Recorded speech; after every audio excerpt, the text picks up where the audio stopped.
Dla miłośników serialu Star Trek Nowe Pokolenie, film Star Trek 8 Pierwszy Kontakt, to jest po prostu złoty gral, bo rzeczywiście ogląda się go jak jeden długi odcinek.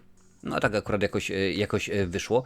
Domyślam się, że taki pomysł nie był, no ale rzeczywiście nie jest najgorzej.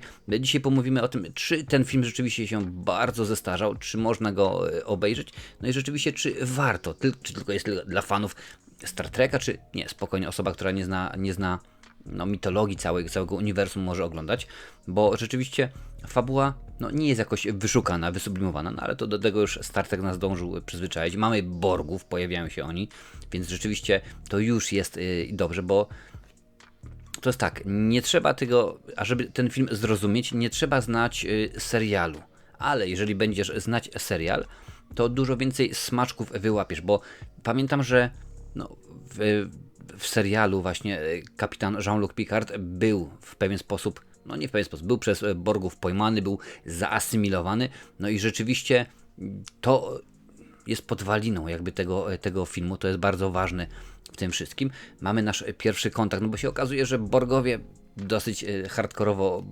postąpili, cofnęli się w czasie.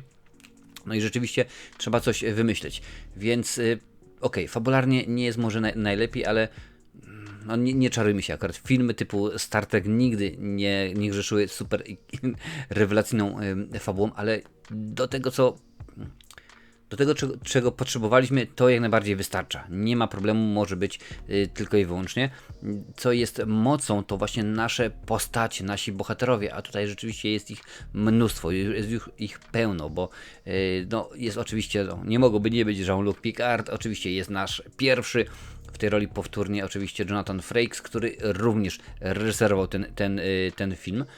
Mimo że nie był pierwszym wyborem, bo według wytwórni oni chcieli najpierw Ridleya Scotta, no bo stwierdzili, robił Obcego, robił Łowcę Androidów, Łowcę Androidów, rzeczywiście będzie dobrym wyborem, ale powiedział, że nie, dziękuję bardzo, nie jestem zainteresowany. Później drugim wyborem był Jonathan McTiernan, facet między innymi znany z reżyserii Predatora z Arnoldem, on też podziękował, no i Jonathan Frakes stwierdził, słuchaj, jestem bardzo zainteresowany, oczywiście mu tak powiedział do producentów, no ja tam byłem przy tej rozmowie, także to wiem.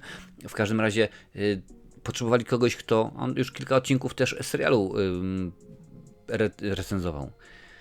Chyba dzisiaj nie jest mój dzień. Reżyserował oczywiście, więc no jakoś tak się złożyło, że w porządku, powierzymy tobie, no i wyszło to i jak najbardziej na dobre. Bo oczywiście powraca nasz komandor Data, Brad Spiner oczywiście w tejże roli i w bardzo ciekawej roli, bo rzeczywiście też jest pojmany przez Borgów, no i jak to bardzo często bywało przy okazji Daty, dobry, zły, różnie to bywa. Oczywiście LeVar Burton w końcu udało mu się uprosić. W serialu cały czas prosił, błagał, mówił, słuchajcie, zmieńcie mi ten mój te moje okulary, ten mój wizjer, jak zwał, tak zwał, no coś innego, żebym po prostu mógł pokazać swoje oczy, bo to mnie ogranicza bardzo aktorsko. Więc rzeczywiście mnóstwo tych postaci jest. No, James Cromwell, również świetny aktor, również występuje w tymże filmie, więc jeżeli chodzi o postacie, jest dobrze, jak już mówiłem wcześniej. Kapitan Jean-Luc Picard w oryginalnym scenariuszu było tak, że to, co się dzieje z Picardem, miało się dziać przy okazji z pierwszym, a to co z pierwszym z Picardem. No ale rzeczywiście Patrick Stewart stwierdził, nie, to mu się rzeczywiście nie podoba, tak by nie postąpił Jean-Luc, zmieniono i postanowiono, no to skoro, no wiadomo, w końcu gwiazda, bez niego tego filmu nie można byłoby zrobić. Ale rzeczywiście wciąga, trzyma w napięciu rzeczywiście i jest fajnie. Co jest naprawdę mocą, siłą tego filmu, to efekty specjalne. Udało się w tym razem zrobić dobre efekty specjalne. Industrial Light and Magic powróciło. Nie zawsze akurat to się zdarzało, że oni byli nomen omen na pokładzie i mogli tworzyć efekty specjalne. Czasami byli zajęci. Tym razem akurat rzeczywiście byli. Mówiłem wcześniej, że film się ogląda jak jeden długi odcinek serialu i coś rzeczywiście w tym jest, bo no, ja od zawsze naprawdę lubiłem Borgów, podobali mi się jak byli ukazani w serialu, może nie każdy aspekt, ale no po prostu byli rzeczywiście złole do szpiku kości, nie było rzeczywiście żadnych innych pomysłów, może z tą królową Borgów tak no niekoniecznie, no ale okazało się, że zamiast niej na początku był komputer. Tylko i wyłącznie komputer, i on właśnie, ale scenarzyści stwierdzili, że ciężko im jest pisać ten scenariusz, bo no, komputer tak niekoniecznie to mogłoby wszystko ogarniać. A tutaj rzeczywiście stwierdzili, zamienili na królową Borgów, no już jakoś to jest lepiej.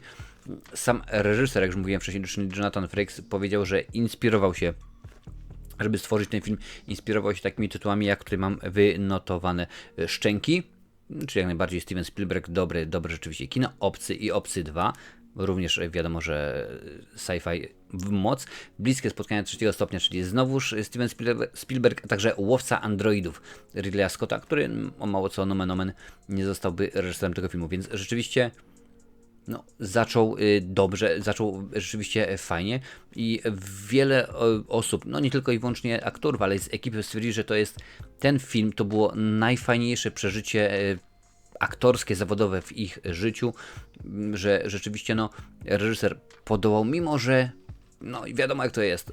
Kiedy zaczynamy kręcić film? Nie wiemy. Okej, ale premiera będzie wtedy i wtedy. To już wszystko było zrobione.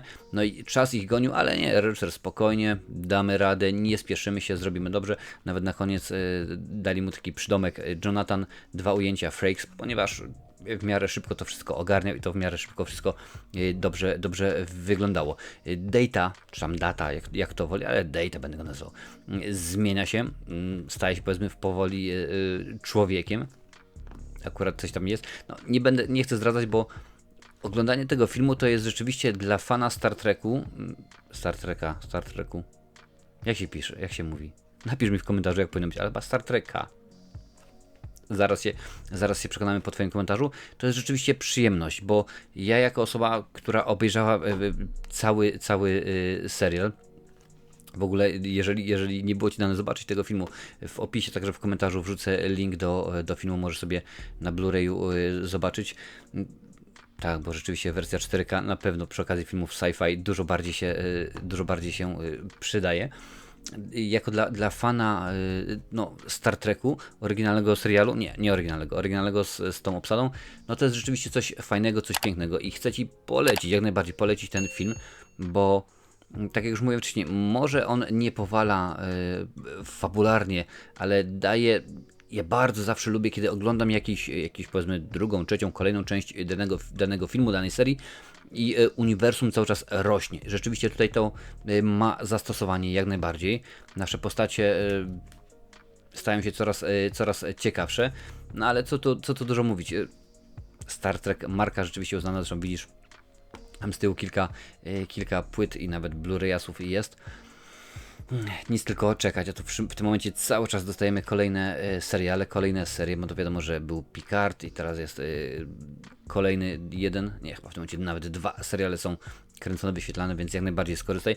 Jak chcesz wiedzieć, jaką ocenę dałem, to sprawdź na Filmwebie, tam jest pokazane. Możesz sobie sprawdzić, oczywiście marzyć nowe recenzje, no bo co by było innego. Tak tutaj patrzę, czy jeszcze mam coś ważnego tobie do przekazania. Nie, no rzeczywiście dobrze zrobiony film.